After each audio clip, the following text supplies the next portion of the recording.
Tip 1, trial and error. Tip 2, all the virtues. Tip 3, this is BS, we do this on our own and we already do. Even if I told you this, it's like reminding you to take a shower. Unless you make action from actual useful tips. Welcome everyone, here are the 10 tips and tricks for buildable for treasure. Tip 1, no Scalazerphobia. I've said this before in all my tutorials and I'm not saying that you should do this if you don't want to. But picture this, whatever smallest decimal you use compared to zero scale is like comparing a bike with training wheels to without. It's like you're using a ruler every time you sketch. Now, I understand why some of you are still hesitant towards this, but by having the guts to use zero scale makes things a lot faster and gives you more room to control your scale tool. Obviously, you don't use it all the time, that's stupid, and you use it especially for gap filling. Now, it could be asymmetrical and perfectionists would hate it, but look, okay, rulers and 0.05 cap. The second tip, use your eyes, and if you're blind then just check it manually. Or by scaling your block with 0.05 down, make sure to let go of the scale after, and voila, your scale 0 is back with a definite number.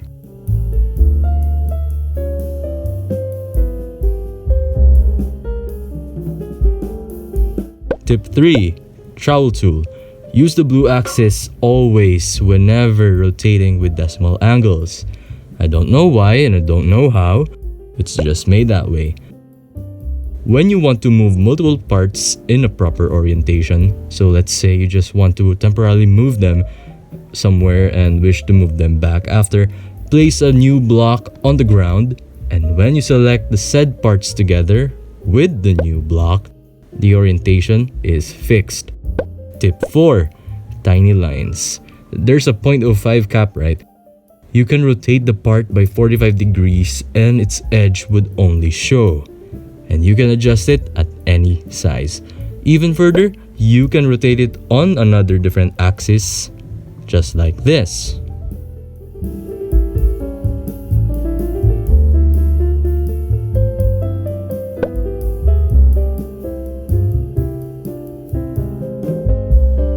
Tip number 5, perfect rotation. You simply want your new block to be at the very center of what's going to be connected to. Use 0.05 when cloning and follow what I do.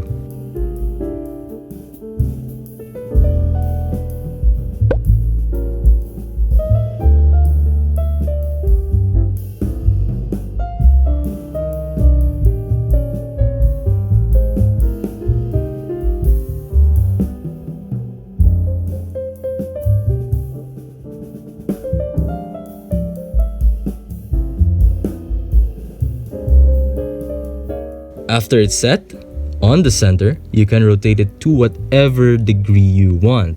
Remember, when using decimal values for rotation, use the blue axis.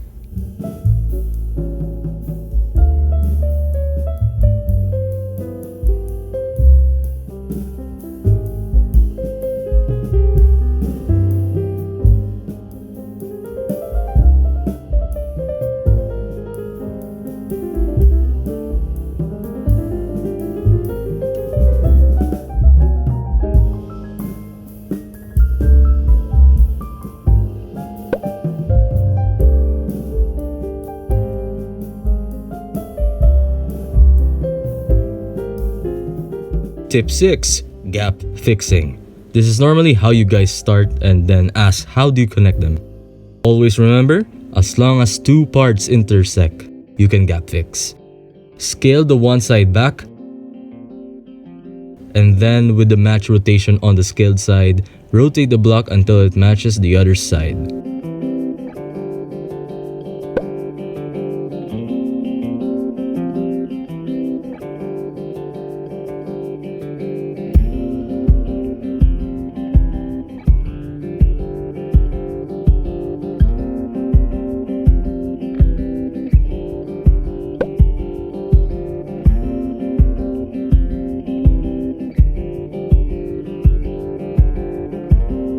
Do this on the other side, and then all you have to do now is to fill it in.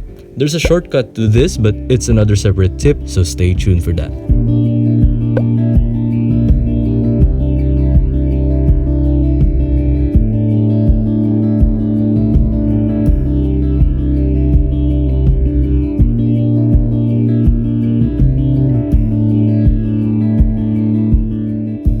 Tip number 7. Circles and spheres. Circles. Make a base with equal sides the size of the circle you want. Place a block at the center and scale it to the very edge. Remember how much stud was added.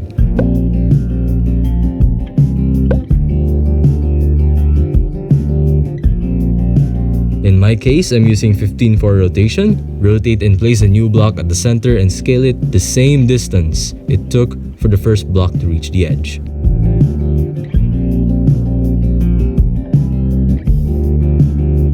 You see them clip each other?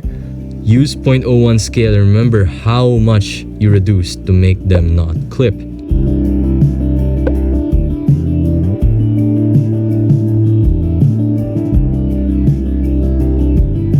You would need to reduce the same amount on the other side so when you clone them, the next wouldn't have the same issue.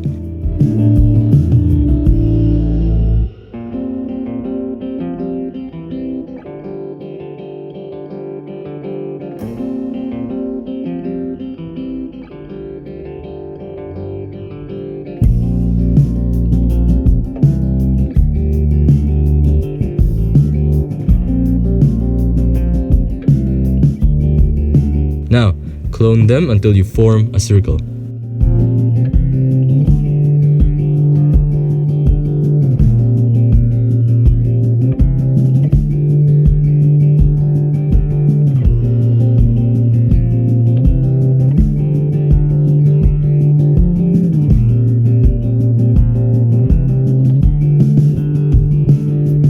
Spheres. Take the circle you have made, but you should match its height with the side your circle has. Think of it as making more circles in a circle.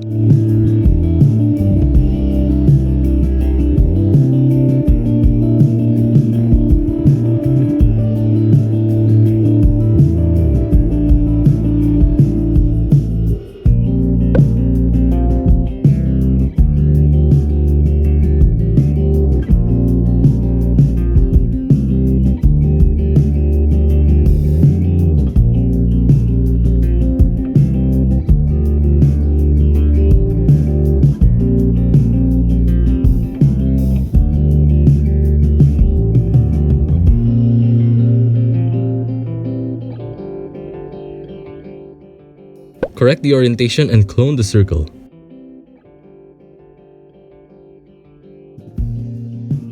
Do the same method used for the circle, but this time like this.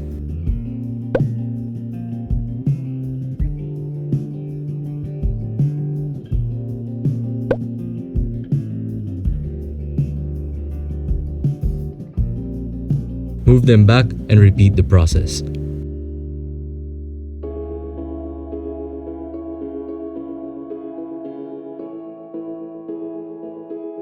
Now you see those clips again?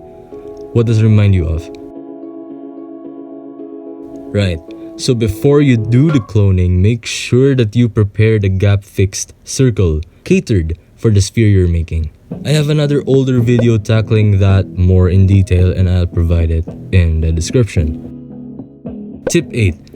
Noting angles. Instead of remembering or noting it down, you can just save what angles you've used to colors. Okay, so let's say I've rotated this 15.45 degrees. So I'd note 15 here and then the decimal here. So let's say I forgot it. All I have to do now is to check with the color picker and then there we go. Plus, you can flex those part counts during progress. Tip number 9. Faux mirroring. Remember gap fixing? Instead of manually doing it, watch this. Scale both sides exactly to the point where they meet.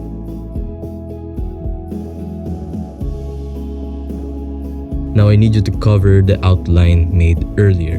In my case, I used 2 studs, and you also have to scale it the same size on the other side. Clone the 2 parts. Select the clone parts and then make sure the orientation follows the base and not the outline. Rotate it by 180 degrees. Scale the base back to where it was. Place a chair on the cloned and the part that needs to be mirrored, and then all you have to do now is to transfer it.